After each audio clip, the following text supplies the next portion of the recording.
Fair warning right off the rip, guys, this whole entire video is pretty much a giant Resident Evil 7 spoiler, so if you don't want it spoiled yet, click away now, come back tomorrow for another video. So with that out of the way, enjoy. The 7th game in the mainline Resident Evil series takes place in 2017 in Dulvey, Louisiana. You begin the game as Lovebird Ethan Winters driving down an incredibly sketchy plantation road, all in the name of love. Yes, the ever so familiar my love interest has gone missing and I will do whatever it takes to get her back. Plot point is in full effect here. Ethan's wife Mia has been missing for 3 years now, and after getting a series of distress calls from her, he decides to take matters into his own hands. Now before we go any further, I want to stress what Mia explicitly told Ethan. Straight from the horse's mouth, and I quote, "All I can say is if you get this, stay away." End quote. All I can say is that if you get this,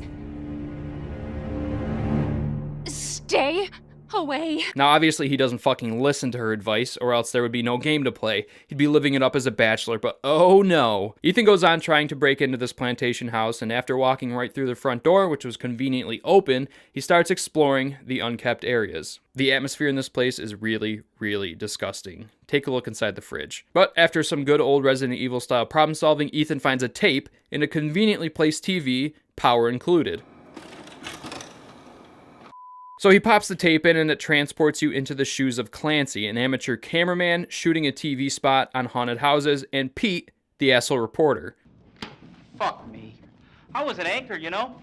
Weekend sub, Pete, not anchor. What's that? Seriously, this guy's a dick. But anyway, they make their way through the house, and Andre, who I believe is the sidekick, goes missing, and that starts Pussy Pete's epic meltdown. They find a secret entrance, which is the same room that Ethan is currently in, under the fireplace, and you need to remember that for later. But of course, Pete makes Clancy climb down the ladder first for a quote-unquote hero shot. So Clancy gets down there and looks around and seemingly finds Andre standing there in the corner. But no, he was actually impaled with a giant-ass hook and he was just left in the basement for dead. The tape cuts back to Ethan in present day, and then he follows the footsteps of them into the secret entrance. He finds a rotting body in the water and eventually finds Mia locked up like a zoo animal. Ethan's able to unlock the door and she is still alive, so game over, right? Wrong. Mia continues to try to lead them both on the path to safety.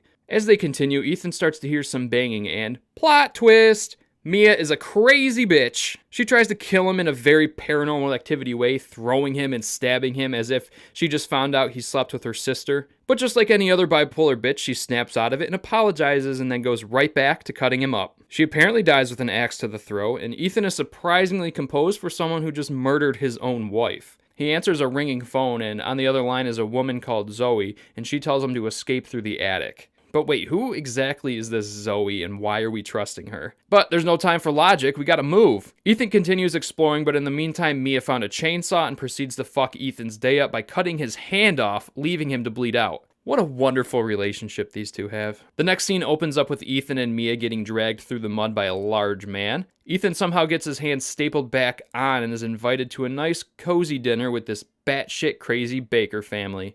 Jack, Marguerite, and their son Lucas, and of course Grandma make up this cast of horrifyingly interesting antagonists.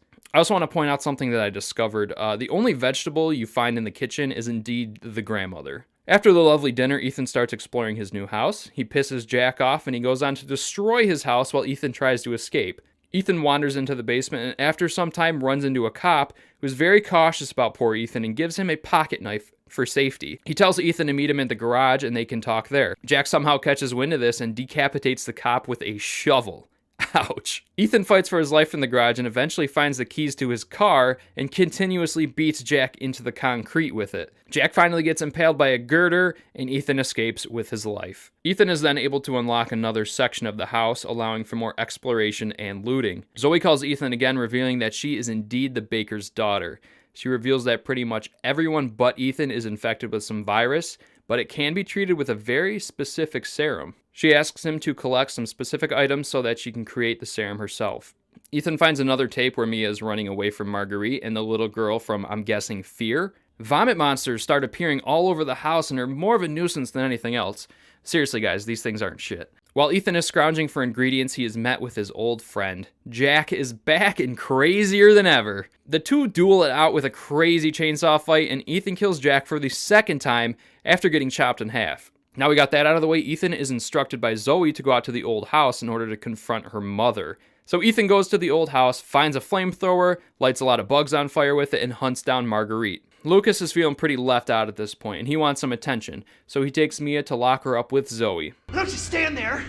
Do something! A little while later, Ethan meets back up with Marguerite, and she goes all Superman on him, again throwing him into a pit. So Ethan blasts her some more, and she mutates and takes off with a lantern.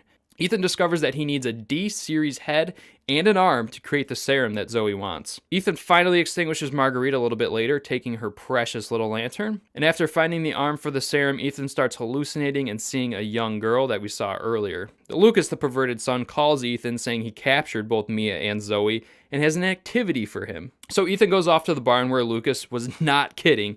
He turned it into a Saw-themed rave. Something straight out of nightmares. Ethan carefully traverses the booby-trapped area filled with grenades and pendulum of death to find Lucas in order to get Zoe and Mia back to safety. After finding them, Ethan gives Zoe both ingredients and she goes off to make 2 doses of the serum. She creates it, and then out of nowhere, a giant eye monster, which looks like he was pulled straight out of a Legend of Zelda game, tries to fuck Ethan's day up. A couple of bullets to the eye later, and the barn is destroyed and everybody is safe. Ethan is then confronted with what has to be a man's biggest fear in life, choosing between his girl and his side chick. The game lets the player make either choice, but for the sake of this video, we're just going to stab Mia with the serum and move on. There's really no difference in how the game plays out at this point, other than the final cutscene and you getting an earful from Zoe as you leave her there stranded. What a nice guy Ethan is. So as Ethan and Mia are riding off into their honeymoon, once again, they get fucked up by some unknown object, and it cuts right to Mia exploring an abandoned ship. I'm assuming that this ship crashed onto land right after Resident Evil Revelations.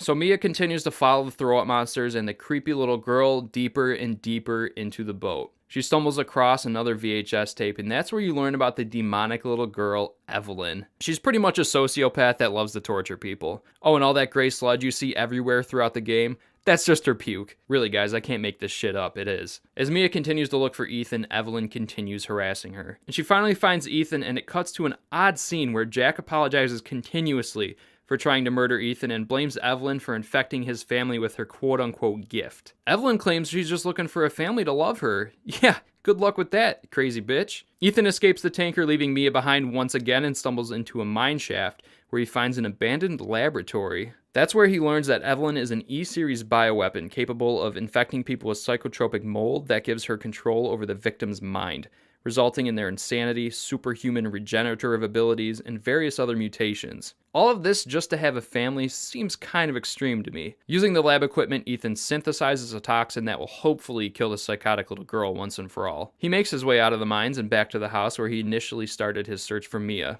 At this point, Eveline goes batshit crazy, seemingly throwing Ethan into a dreamlike state and continuously taunts him as he tries to get close enough to her. At this point, he sees incredibly vivid flashbacks of Mia chopping his hand off. Eveline has a meltdown, screaming at Ethan just to leave her alone. She didn't do anything wrong. He finally gets close enough to her and stabs that little bitch right in the throat with some night-night medicine. She slowly melts away, and wait for it, she turns into Granny?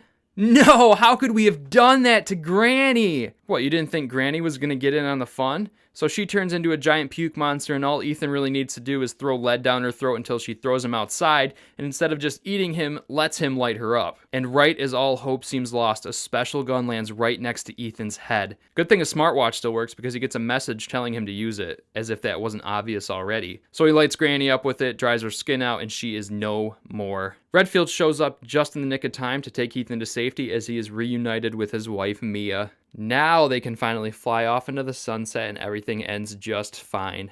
Except for the Bakers. Those motherfuckers are toasted.